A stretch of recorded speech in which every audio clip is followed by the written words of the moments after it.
Hello बच्चों, let's read this question. The question says two non-ideal batteries are connected in parallel. Consider the following statements. A. The equivalent EMF is smaller than either of the two EMFs. B. The equivalent internal resistance is smaller than either of the two internal resistance. First option, both A and B are correct. Second option, capital A is correct but B is wrong. Third option, capital B is correct but capital A is wrong. Fourth option, both A and B are wrong. तो इस question को solve करने से पहले यहाँ पे कुछ की कंसेप्ट यहाँ पे डिस्कस करते हैं. की कंसेप्ट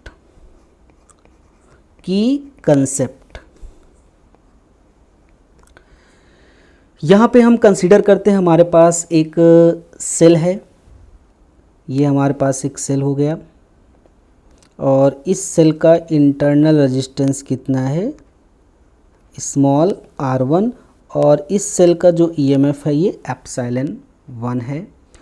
और इसके साथ एक पैरेलल कॉम्बिनेशन में एक दूसरा सेल यहाँ पे कनेक्टेड है.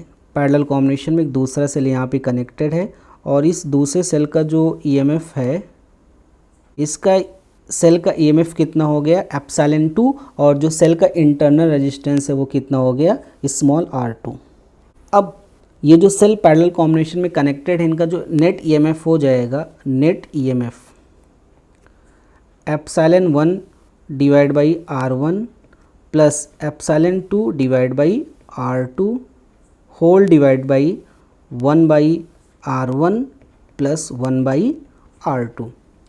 इसको फर्दर आगे सॉल्व करते ही हो जाएगा epsilon 1 r2 epsilon 2 r1 divide by कितना हो जाएगा यहाँ पे r1 प्लस r2. ये हो गया हमारा नेट ईएमएफ का फॉर्मूला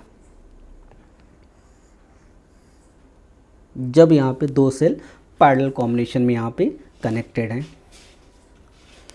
अब यहाँ पे इंटरनल रेजिस्टेंस कितना है r1 और ये वाला इंटरनल रेजिस्टेंस कितना है r2, और ये दोनों भी कौन से कॉम्बिनेशन में यहाँ पे ये पैरेलल कॉम्बिनेशन में है. तो नेट इंटरनल रेजिस्टेंस हो जाएगा 1 by R net equal to यहाँ पे हो जाएगा 1 by r1 plus 1 by r2. अब इस की कंसेप्ट की हेल्प से हमें इस क्वेश्चन को क्या करना है, सॉल्व करना है. तो हमारा सलूशन हो जाएगा इस क्वेश्चन का. तो यहाँ पे क्या कह रहा है, फर्स्ट स्टेटमेंट क्या कह रहा है, the equivalent EMF is smaller then either of the two EMF. तो जो हमारा इक्विवेलेंट ईएमएफ है तो ये क्या है, एप्सिलॉन 1 और एप्सिलॉन 2 से, या तो एप्सिलॉन 1 या एप्सिलॉन 2 से क्या है, स्मॉलर है. तो हमें ये चेक करना है.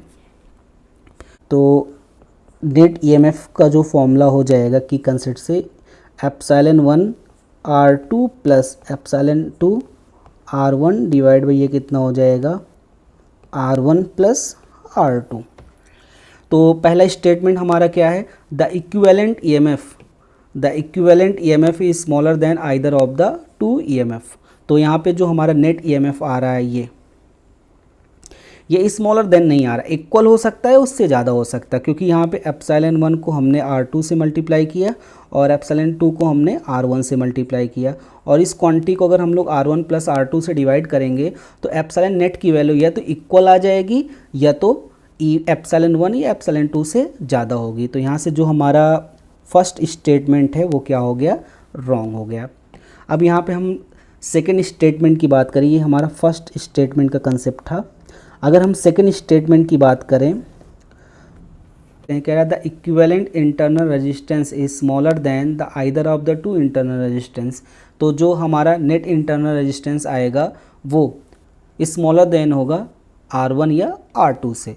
बिल्कुल सही, क्योंकि यहाँ पे जो हम लोग आर नेट कैलकुलेट कर रहे हैं वो पैरेलल कॉम्बिनेशन में है. तो पैरेलल कॉम्बिनेशन में हमारा फॉर्मूला क्या होता है, 1 by R net equal to क्या होता है, 1 by r1 plus 1 by r2. तो अब इसको अगर हम लोग ऐड करेंगे तो हमारे पास जो आर नेट की वैल्यू आएगी, किसकी वैल्यू, जो यहाँ पे आर नेट की जो वैल्यू आएगी वो आ जाएगी 1 बाई r1 प्लस 1/R2, ये आर नेट की वैल्यू हमें यहाँ से मिल जाएगी।